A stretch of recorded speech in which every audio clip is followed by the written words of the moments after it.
নবীজি সাল্লাল্লাহু আলাইহি ওয়াসাল্লাম বলেন, চারটা কাজ তোমরা করো, জান্নাতটা তোমাদের জন্য সহজ হয়ে যাবে। চার তরিকায় তোমরা জান্নাতে যেতে পারবে। জান্নাতে যাওয়ার জন্য আমি তোমাদের জন্য চারটা রাস্তা বলে গেলাম। চারটা রাস্তা, এই চার রাস্তার কোন একটা যদি তোমরা অবলম্বন করতে পারো, ও আমার উম্মত উম্মতিরা, আল্লাহ রাব্বুল আলামিন তোমাদেরকে জান্নাতের বাসস্থান দিবেন। চার পদ্ধতিতে জান্নাতে যাওয়া যাবে, চারটা রাস্তায় জান্নাতে যাওয়া যাবে। এক নম্বরে নবীজি বললেন, কোন আলেমান, যদি সম্ভব হয়, যদি পারো, নিজে আলেম হয়ে যাও। যদি সম্ভব হয় নিজে আলেম হও, মাদ্রাসায় ভর্তি হয়ে যাও, হাফিজে কোরআন হয়ে যাও, আলেমে দ্বীন হয়ে যাও। আলেম যদি তুমি হতে পারো, আল্লাহ রাব্বুল আলামিন তোমাকে অবশ্যই জান্নাত দিবেন। কিয়ামতের দিন যখন মানুষের হিসাব হবে, একদল আলেম সাইডে দাঁড়িয়ে তারা চিন্তায় নিমজ্জিত থাকবে, তারা পেরেশান থাকবে যে আমাদের কি হবে। আজকে যদি আল্লাহ পাক আমাদেরকে ধরেন, আমরা কি বলবো আল্লাহর কাছে? তারা এই চিন্তার মধ্যে থাকবে। আল্লাহ রাব্বুল আলামিন তাদেরকে লক্ষ্য করে বলবেন, ও আমার আলেম বান্দা বান্দিরা, আমি আল্লাহ রাব্বুল আলামিন তোমাদেরকে যে দ্বীনি জ্ঞান দিয়েছিলাম, আলেম বানিয়েছিলাম, জাহান্নামে দেওয়ার জন্য দিই নাই। যাও, আমি আল্লাহ রাব্বুল আলামিন তোমাদেরকে ক্ষমা করে দিলাম, তোমাদেরকে বিনা হিসাবে জান্নাত প্রবেশের অনুমতি দিলাম। জান্নাতে যাওয়ার এক নাম্বার পদ্ধতি হচ্ছে আলেম হয়ে যাওয়া। আমি বৃদ্ধ হয়ে গেছি, বয়স আমার অনেক হয়ে গেছে, এখন কিন্তু আমি আর মাদ্রাসায় ভর্তি হতে পারবো না, তাহলে তো আমি জান্নাতে যেতে পারবো না। আমি কি করে জান্নাতে যাব? আমি তো আলেম হতে পারবো না। কিয়ামত পর্যন্ত আর কোন নবী আসবেন না। আনা খাতামুন নবিয়্যিন লা নবিয়্যা বাদি। নবীজি বলেন, আমি শেষ নবী, আমার পর আর কোন নবী আসবে না। কিন্তু একটা কথা নবীজি বলে গেছেন আরো, সালাসুনা কাযাবুনা দাজ্জালুন কুল্লুহুম ইয়াজআমু আন্নাহু নাবিয়্যুন ওয়া আনা খাতামুন নাবিয়্যিনা লা নাবিয়্যা বাদি। নবীজি সাল্লাল্লাহু আলাইহি ওয়াসাল্লাম বলে গেলেন, সালাসুনা দাজ্জালুনা কাযাবুনা, আমি শেষ নবী, আমার পর আর কোন নবী আসবে না। আসবে আর নবী? আমাদের নবীর পর আর কেউ নবী হতে পারবে? পারবে না। কিন্তু নবীজি সাল্লাল্লাহু আলাইহি ওয়াসাল্লাম বলে গেলেন, 30 জন এমন মানুষ আসবে। কজন? জেনে রাখতে হবে, না হলে আবার ঝামেলা হয়ে যাবে, বেঈমান হয়ে যাবে। 30 জন এমন মানুষ আসবে, সালাসুনা দাজ্জালুনা কাযাবুন, যারা হবে মিথ্যাবাদী, যারা হবে দাজ্জাল, তাদের সংখ্যা 1 নয়, 2 নয়, 3 নয়, বরং 30 পর্যন্ত হবে। এই 30 জন আমি দুনিয়া থেকে চলে যাওয়ার পর, কুল্লুহুম ইয়াজআমু আন্নাহু নাবিয়্যুন, তারা প্রত্যেকে ধারণা করবে, প্রকাশ করবে, মানুষের কাছে প্রচার করবে সে নাকি নবী। আল্লাহ রাব্বুল আলামিন তাকে নাকি নবী করেছে। এই যেমন একজন মির্জা গোলাম আহমদ কাদিয়ানী, নাম শুনেছেন? হ্যাঁ, সে নিজেকে নবী বলে দাবি করেছিল, আর তার নিসবতে তার অনুসারীদেরকে কি বলা হয়? কাদিয়ানী বলা হয়। এটা জেনে রাখা দরকার, না হলে মুশকিলে পড়ে যাবে, ফেরে পড়ে যাবে। তারা গোলাম আহমদ কাদিয়ানীকে নবী বলে। হ্যাঁ, ইংরেজের পালতু গোলাম, ইংরেজের দালালি করতে গিয়ে তাদের কাছ থেকে টাকা পয়সা নিয়ে বেশ কিছু মুসলমানকে বেঈমান করে দিল। সে একদিন বলছে যে আমার নাম হচ্ছে আহমদ, আমার নাম আহমদ। তাকে জিজ্ঞাসা করা হলো, তোমার নাম তো শুধু আহমদ নয়, তোমার নাম হচ্ছে গোলাম আহমদ। আর কোরআনে আল্লাহ পাক যেখানে বলেছেন আহমদ বলেছেন নবীর নাম, মুহাম্মদ আহমদ, তো তোমার নাম তো গোলাম আহমদ। তো সে তখন বলতে লাগলো যে আমার নাম থেকে আমি গোলামটা হাটিয়ে দিলাম, তাহলে কি রইল? কি রইল? আহমদ। তাহলে আর কোনো অসুবিধা নাই আমাকে নবী মানতে? আর কোনো অসুবিধা আছে নবী মানতে?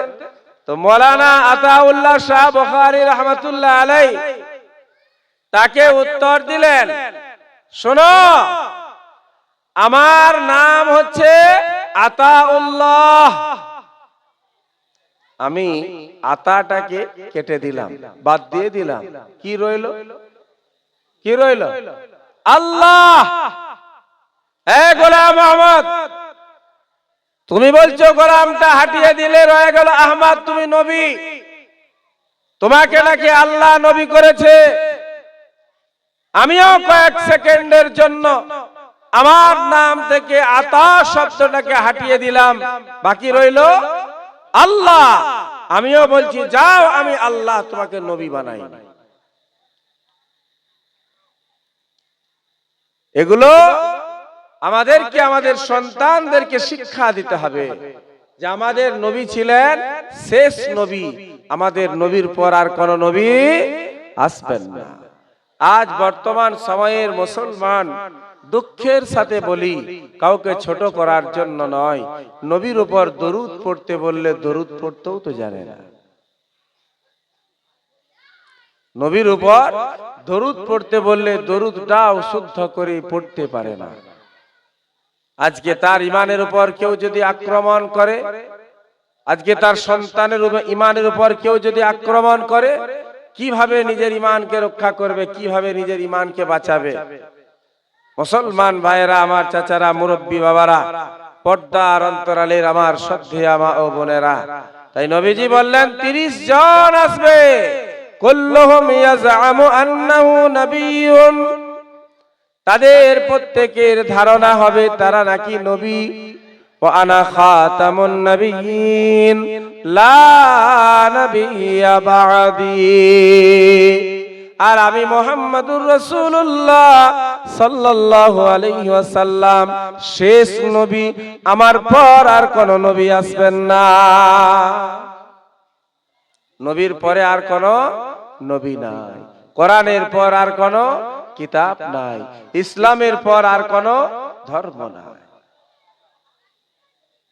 এমন একজন নবী আমরা পেলাম যার পর আর কোন নবী নাই। এমন একটা গ্রন্থ, এমন একটা কিতাব পেয়েছি কোরআন, যে কিতাবের পর আর দ্বিতীয় কোন কিতাব নাই। এমন একটা শ্রেষ্ঠ ধর্ম পেয়েছি যে ধর্মের পর আর কোন, জোরে বলেন, আর কোন ধর্ম নাই। মুসলমান ভাইরা, তাই নবীজি সাল্লাল্লাহু আলাইহি ওয়াসাল্লাম বললেন 4টা তরিকায় তোমরা জান্নাতি হতে পারবে। কটা তরিকায়? 4টা। 1 নাম্বারটা কি বললাম? আলেম হয়ে যাওয়া। এখন বয়স হয়ে গেছে, আমি আর আলেম হতে পারবো না, তাই নবীজি সাল্লাল্লাহু আলাইহি ওয়াসাল্লাম কিয়ামত পর্যন্ত আনেওয়ালা সমস্ত মানুষের নবী, শুধু মুসলিমদের নবী নয়, মুসলমানদের যেমন নবী, হিন্দু ভাইদের তেমন নবী, জৈনদের তেমন নবী, ইহুদিদের নবী, খ্রিস্টানদের নবী, বৌদ্ধদের নবী, সারা পৃথিবীর বুকে যত কাস্ট আছে, যত জাতি আছে, যত ধর্মের মানুষ আছে, এই সমস্ত ধর্মের মানুষের একমাত্র নবীকে মুহাম্মাদুর রাসূলুল্লাহ সাল্লাল্লাহু আলাইহি ওয়াসাল্লাম। তাই তিনি একটা পদ্ধতি বলে দিয়ে যাননি, যদি বলে দিয়ে যেতেন তাহলে তো মুশকিল হয়ে যেত, আর মানুষ কোথায় যাবে? সবাই তো আর আলেম হতে পারবে না। তাই নবীজি সাল্লাল্লাহু আলাইহি ওয়াসাল্লাম বললেন, 1 নাম্বার, তুমি যদি জান্নাতি হতে চাও তাহলে আলেম হয়ে যাও, জান্নাতি হয়ে যাবে। কারণ আলেমের বড় মর্তবা, আলেমের বড় শান, আলেমের বড় ফজিলত। আল্লাহ রাব্বুল আলামিন একজন আলেমকে বড় মর্তবা দিয়েছেন, বড় ফজিলতপূর্ণ বানিয়েছেন। যদিও বর্তমান সময়ে ওই মানুষটা, যে মানুষটা 3 দিন ছাড়া একবার করে গোসল করে, যে মানুষটার জীবনে এক ওয়াক্তের নামাজ নাই, যে মানুষটা জীবনে ভুলেও জুমার নামাজ পড়তে যায় না, যে মানুষটা ঈদের দিনে নামাজ পড়তে গিয়ে 2টা তাকবীর ছুটে যায়, 1 রাকাত ছুটে যায়, যে মানুষগুলো বকরা ঈদের নামাজ পড়তে গিয়ে নামাজ পায় না, খুতবায় শরীক হয়, ওই সকল মানুষগুলো, আরো যদি বলা যায় যে মানুষটা একটা জাঙ্গিয়া 3 দিন পরে, আছে নাই? এমন মানুষ আছে কি নাই? একটা জাঙ্গিয়া ঘামে ভিজে গেছে, রোদে শুষ্ক করে আবার পরে না, একটা জাঙ্গিয়া 3 দিন পরে, ওই মানুষগুলো কিন্তু একজন আলেমের ভুল ধরে, একজন আলেমকে ধমক দেয়, ধমকি দেয়, ধমকায়। সামান্য তার ভুল হয়ে গেলে চায়ের দোকানে শত শত মানুষের ভিড়ের মধ্যে ওই আলেমের সম্মান নষ্ট করতে পিছু পা হয় না। মুসলমান ভাইরা আমার, আমি যদি বলি আমি মুহাম্মদুর রাসূলুল্লাহ সাল্লাল্লাহু আলাইহি ওয়াসাল্লামের প্রেমিক, আমি মুহাম্মদ সাল্লাল্লাহু আলাইহি ওয়াসাল্লামকে মহব্বত করি, ভালোবাসি, আর আমার দ্বারা কোন আলেমের সম্মান যদি নষ্ট হয়, আমি যদি কোন হাফেজে কোরআনকে দেখে সহ্য করতে না পারি, মাদ্রাসার নাম শুনলে যদি আমার গায়ে জ্বালা শুরু হয়ে যায়, মৌলভী দেখলে আমার মন যদি ছোট হয়ে যায়, তাহলে বুঝে নিতে হবে আমি আমার দাবিতে একটা মিথ্যাবাদী, আমার দাবিতে আমি সত্যবাদী নয়। কারণ নবীর মহব্বত যে ব্যক্তির হৃদয়ের মধ্যে থাকবে, তার দ্বারা কখনো কোনো আলেমের মানহানি হতে পারে না। নবীর মহব্বত যে ব্যক্তির হৃদয়ের মধ্যে থাকবে, সে কখনো মাদ্রাসা মক্তবের প্রতি হিংসা করতে পারে না। নবীর মহব্বত ভালোবাসা যে ব্যক্তির হৃদয়ের মধ্যে থাকবে, আলেমদের প্রতি মহব্বত থাকবে, ভালোবাসা থাকবে, তাদেরকে দেখলে তার মনের মধ্যে একটা ভক্তির তৈরি হবে। ও মুসলমান ভাইরা, কারণ যার মহব্বতের দাবি আমি করছি, সেই নবী আমার বললেন আনা খাতামুন নবিয়্যিন, আমার পর আর কোন নবী আসবেন না।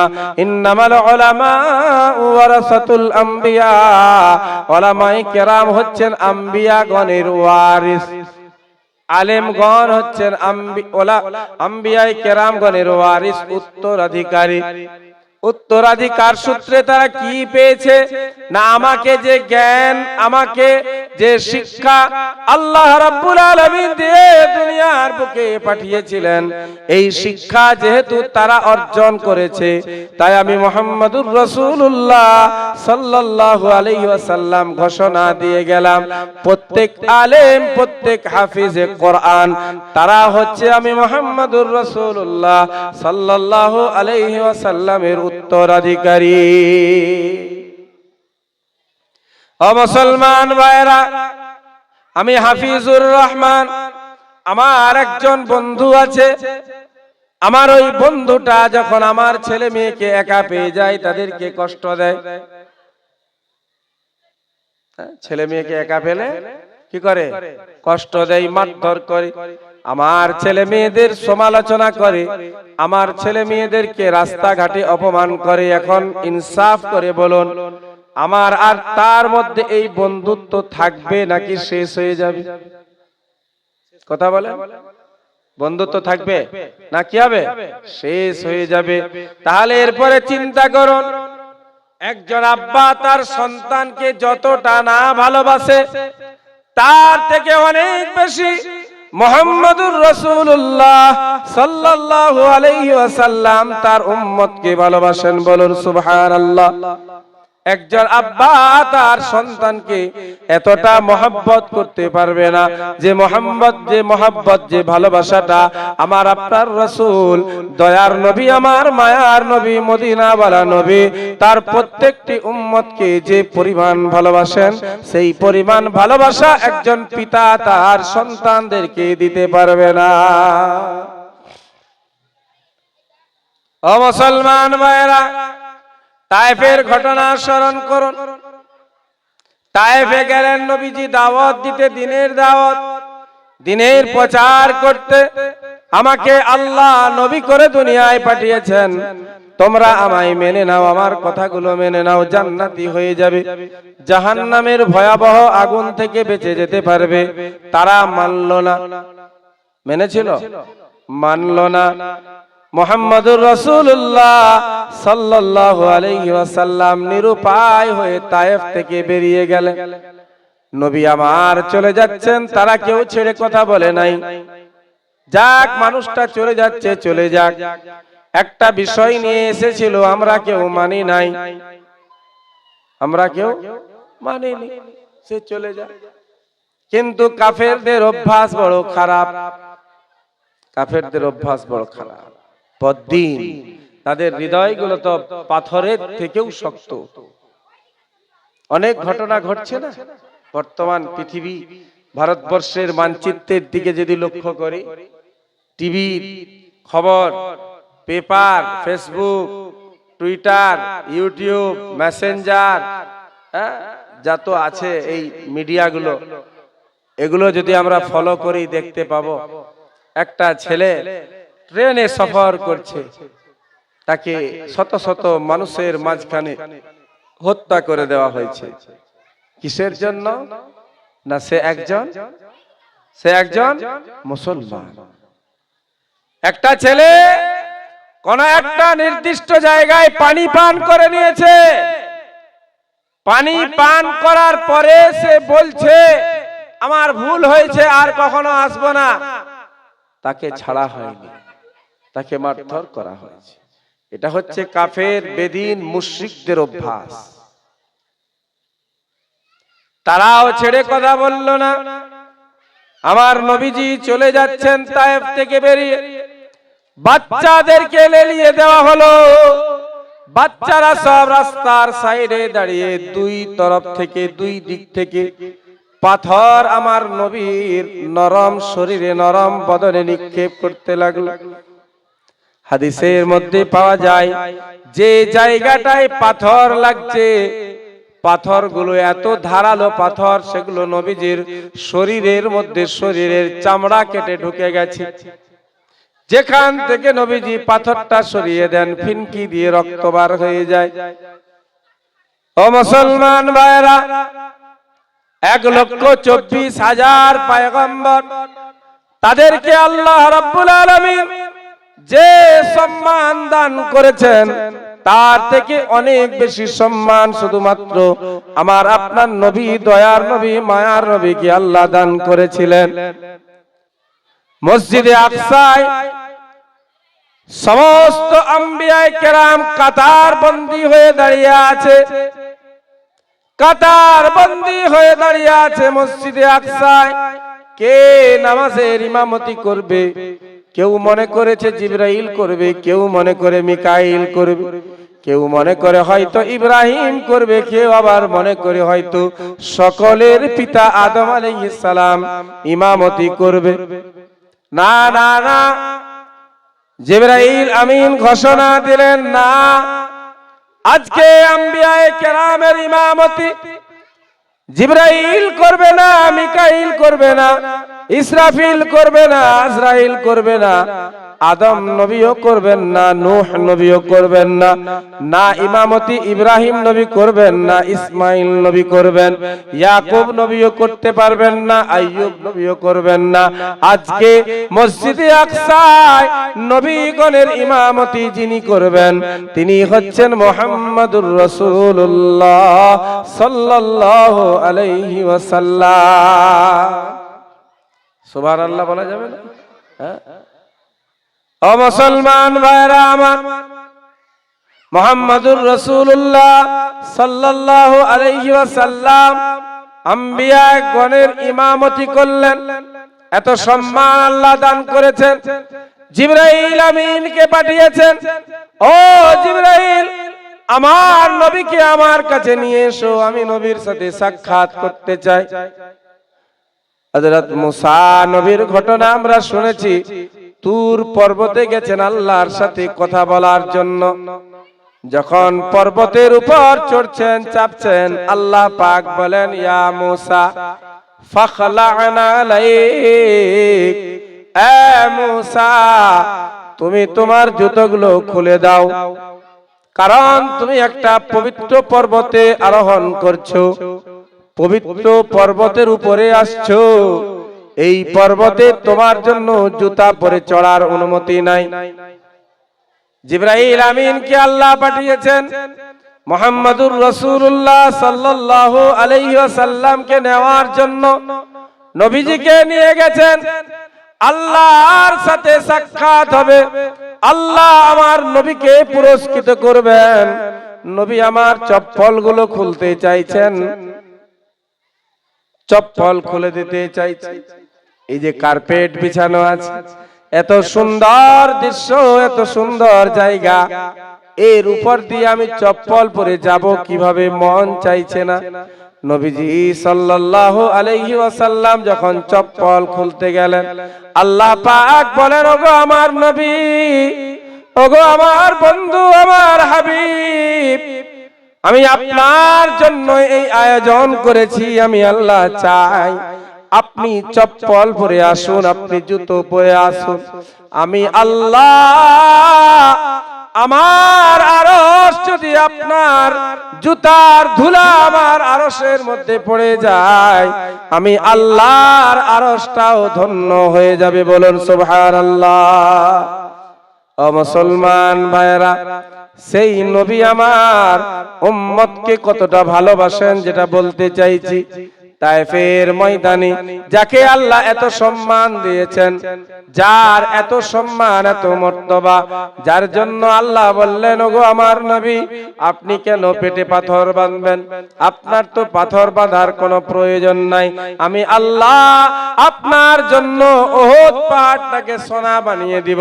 আপনি যখন ইচ্ছা, যতটা ইচ্ছা এখান থেকে সোনা নিবেন, বিক্রি করবেন, ব্যবহার করবেন। উহুদ পর্বত সোনা হয়ে নিজের জায়গায় দাঁড়িয়ে থাকবে না। উহুদ পর্বত, উহুদ পাহাড় সোনা হয়ে আপনি যেখানে যাবেন, পাহাড়টাও সেখানে যাবে। আপনি মক্কায়, পাহাড় মক্কায়, আপনি মদিনায়, পাহাড় মদিনায়। আপনি যেখানে যাবেন, পাহাড় আপনার পেছনে পেছনে সাথে সাথে চলবে। যেখানে যতটুকু প্রয়োজন হবে আপনি নিবেন, খরচ করবেন, অসুবিধার কি আছে? নবীজি সাল্লাল্লাহু আলাইহি ওয়াসাল্লাম গ্রহণ করেন নাই। কি জন্য গ্রহণ করেন নাই? ওগো আল্লাহ, আপনি আমাকে আখেরি নবী করেছেন, শেষ নবী করেছেন, আমার পর আর কোন নবী আসবেন না। আমি হচ্ছি কিয়ামত পর্যন্ত নবী। কিয়ামত পর্যন্ত যত মানুষ আসবে সবাই হবে আমার উম্মত। আর আমার এই উম্মত সকলেই কিন্তু বড় লোক হবে না, টাকাওয়ালা হবে না, ধনী তো সবাই হবে না। কিছু গরিব থাকবে, কিছু ধনী থাকবে। এমন কিছু মানুষ থাকবে যাদের বাড়িতে 3 বেলা নয় 3 বছরের খাবার থাকবে। আবার এমন কিছু মানুষ থাকবে যাদের বাড়িতে 1 সপ্তাহের খাবার থাকবে। এমন কিছু মানুষও থাকবে যার বাড়িতে শুধুমাত্র 1 বেলার খাবার, যখন কাজ করে তখন খেতে পায়, কাজ না করলে খেতে পায় না। এই বিভিন্ন রকমের মানুষ আমার উম্মতের মধ্যে হবে। ওগো জিবরাইল, আমি যদি আল্লাহর পক্ষ থেকে দেওয়া এই অফারকে গ্রহণ করে বড় লোক হয়ে যায়, বড় লোকেদের তো কোনো অসুবিধা নাই, কিন্তু আমার গরিব উম্মতটা যখন দুঃখিত হবে রাত্রে বেলায় খেতে পাবে না, সকাল বেলায় খেতে পাবে না।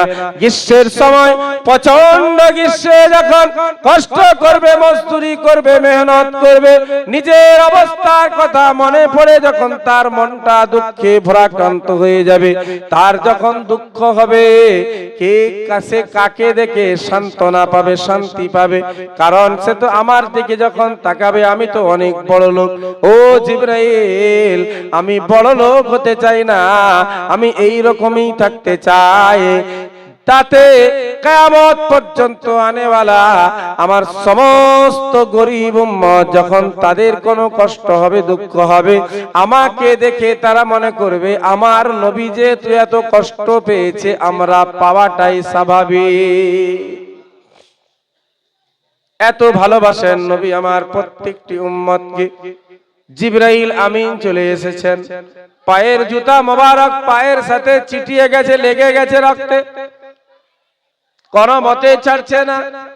জিবরাইল আমিন এসে বলে, ইয়া রাসূলুল্লাহ সাল্লাল্লাহু আলাইহি ওয়াসাল্লাম, আপনি যদি বলেন আমি এই দুই দিকের পাহাড়গুলোকে তুলে তায়েফবাসীকে এখনই মশা মাছির মতো মাটির সাথে মিশিয়ে দিব। নবীজি সাল্লাল্লাহু আলাইহি ওয়াসাল্লাম সেদিন যদি বলতেন হ্যাঁ তাই করো, যেমন ভাবে নূহ নবী বলেছিলেন সব ধ্বংস হয়েছিল না, নূহ নবী বললেন সব ধ্বংস হয়ে গেল, মুসা নবী বললেন সব ডুবে মরে গেল নীল নদে। আমার আপনার নবী, দয়ার নবী, আমার মায়ার নবী যদি এই কথা বলে দিতেন এই জিবরাইল তাই করো, এরা তো বড় আমায় কষ্ট দিয়েছে, এদেরকে মিটিয়ে দাও, মাটির সাথে মিশিয়ে দাও, এই কথা আমার নবী বলে নাই। ও জিবরাইল থামো থামো থামো, ও জিবরাইল থামো, আমি আল্লাহ রাব্বুল আলামিন, আমার আল্লাহ আমাকে শেষ নবী করে পাঠিয়েছেন, রাহমাতুল লিল আলামিন করে পাঠিয়েছেন, সারা পৃথিবীর জন্য রহমত হয়ে আমি পৃথিবীর বুকে এসেছি। ওগো জিবরাইল, এরা আমায় কষ্ট দিয়েছে, আমি মুহাম্মাদুর রাসূলুল্লাহ মনে করি এর পরে আনেওয়ালা নসল যারা আসবে তারা আমায় মানবে। বলেন নাই নবী, এর আনেওয়ালা পিঢ়ি তারা আমায় মানবে, তারা আমার ধর্মকে অনুসরণ করবে, অনুকরণ করবে, তারা কোরআন পড়বে, হাদিস পড়বে। জিবরাইল তুমি ছেড়ে দাও, এদেরকে ধ্বংস করতে হবে না, এরা ধ্বংস হলে তো আমার উম্মত শেষ হয়ে যাবে, আমি এটা সহ্য করতে পারবো না। মুসলমান ভাইরা আমার, তাই বলছিলাম একজন আব্বা তার বন্ধু যদি তার সন্তানদেরকে কষ্ট দেয়, দুই বন্ধুর এক বন্ধু যদি বন্ধুর ছেলেকে কষ্ট দেয়, বন্ধুত্ব টিকে না, টিকে বন্ধুত্ব থাকে না। তাহলে এই আব্বা তার সন্তানকে যতটা ভালোবাসে, সেই তুলনায় আমার আপনার নবী মুহাম্মাদুর রাসূলুল্লাহ, সকলেই বলি সাল্লাল্লাহু আলাইহি ওয়াসাল্লাম, প্রত্যেকটি উম্মতকে ওই আব্বার থেকে অনেক অনেক বেশি ভালোবাসে। সেই নবীর উম্মতের মধ্যে আল্লাহ পাক সম্মানী কাদেরকে বানিয়েছেন? কথা বলেন। আলেমদেরকে একটা বিশেষ সম্মান দেওয়া হয়েছে। এই আলেম মসজিদে যখন যাবে, মসজিদের মেহরাব আলেমের জন্য ছেড়ে দেওয়া হবে। কেউ মারা গেছে, জানাজা পড়াবে, সেখানেও একজন আলেমের প্রয়োজন হয়। একটা বাচ্চা ছেলে জন্মগ্রহণ করেছে, তার ডান কানে আজান, বাম কানে ইকামত, ডান কানে আজান, বাম কানে ইকামত দেওয়া হয়, সেখানেও একজন আলেমের প্রয়োজন হয় কিনা বলেন? হয় কিনা? একটা বাচ্চা ছেলে মেয়ে জন্মগ্রহণ করার পর তাদের একটা সুন্দর নাম রাখার জন্য তখনও কিন্তু একজন আলেমের প্রয়োজন হয়। আর যারা মনে করে কোন আলেমের প্রয়োজন নাই, দেখবেন তাদের ছেলের নাম হয়তো কারোর নাম আরিয়ান, কারোর নাম দেখবেন লালটু, কারোর নাম দেখবেন ভল্টু, কারোর নাম দেখবেন পটল, কত রকমের। আলেমের সাথে কোনো যোগাযোগ নাই। ও মুসলমান ভাইরা, দুনিয়ার বুকে আমরা যতদিন বেঁচে আছি, আমার পর যারা আসবে প্রত্যেকেই কিন্তু দ্বীন ঈমান রক্ষা করার জন্য একজন আলেমের দ্বারস্থ সকলকেই হতে হবে। তাই যে কথা আমি বলছিলাম, উম্মতে মুহাম্মাদের মধ্যে সর্বোচ্চ সম্মান আল্লাহর নবী সাল্লাল্লাহু আলাইহি সাল্লাম উলামায়ে কেরামকে দিয়ে গেছেন। বলুন সুবহানাল্লাহ। এই উলামায়ে কেরাম আজকে একটা সাধারণ মুসলমান যে নিজেকে মুসলমান বলে দাবি করারও যার নিজের যোগ্যতা নেই, মুসলমান দাবি করারও যোগ্যতা, কারণ একজন মুসলমান নামাজি হবে, একজন মুসলমান নম্র হবে, একজন মুসলমান ভদ্র হবে, একজন মুসলমান সামাজিক হবে। যে নিজেকে মুসলমান বলারও যোগ্যতা রাখে না এমন একটা সমাজের মুসলিম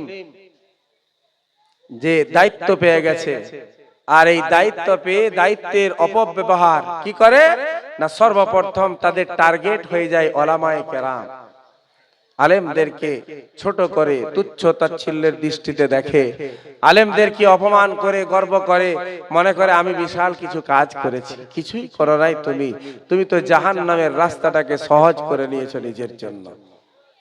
তো নবীজি বললেন, এক নাম্বার যদি পারো কি হও, জোরে বলেন, আলেম হও।